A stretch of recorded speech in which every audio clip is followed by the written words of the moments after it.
зарина неъматова сокини 22-солаи шаҳри бохтар пас аз камтар аз 1 соли издивоҷ чаҳоргоник таваллуд кард. зарина донишҷӯи соли 5-уми донишгоҳи тиббии тоҷикистон аст ва пас аз 2 ҳафтаи таваллуд ҳанӯз ҳам таҳти муроқибати табибон дар пажӯҳишгоҳи акушерӣ гинекологӣ ва перинатологии тоҷикистон қарор дорад.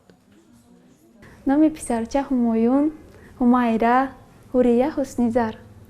кӯдаки калони 1800, дуюмаш 1700 ва ёш 1500 ва 430 меам.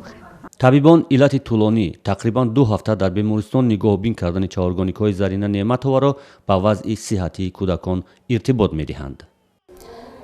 навзудон вазмин буданд аз сабаби бисёртар аз сабаби норасидишон. норасидӣ ки буд ноустувор рефлексҳо буданд. норасидӣ ки буд макидан наметонистанд.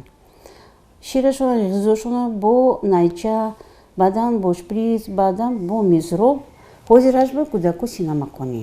таваллуди чаҳоргоники зарина аз тариқи буриши қайсарӣ анҷом шудааст. фаррух субҳонқулов падари ин чаҳоргоникҳо низ донишҷӯи донишгоҳи тиббии тоҷикистон аст.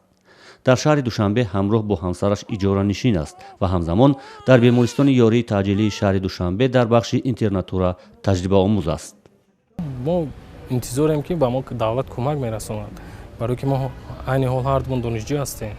мисол аз тарафи давлат агар кӯмак мешуд хеле ҳам хуб мешуд. ба мо мисол ягон хонае медоданд барои ҷои истиқомат, мисол бо ягон ҳамширае медоданд ки мисол нигоҳубин кӯдак ба, барои ки мо ҳардумон ҷавон ҳастем, вале мо таҷрибаи кӯдакро нигоҳ кардан надорем. таваллуди чаҳоргоник дар тоҷикистон ҳодисаи нав нест. дар гузашта ҳам чанд сокини тоҷикистон чаҳоргоник таваллуд карда ва аз сӯи мақомоти ҳукумат кӯмакҳои моливу фаннӣ аз ҷумла бо манзили зист қадр шуда буданд. ин дар ҳолест ки мақомоти ҳукумати тоҷикистон рӯзи гузашта эълон карданд ки шумораи аҳолии кишвар ба 9 миллион нафар расидааст. бар асоси омори расмӣ шумораи аҳолии тоҷикистон ҳар сол ба ҳисоби миёна то 2.2% ва ё 200 000 нафар афзоиш меёбад.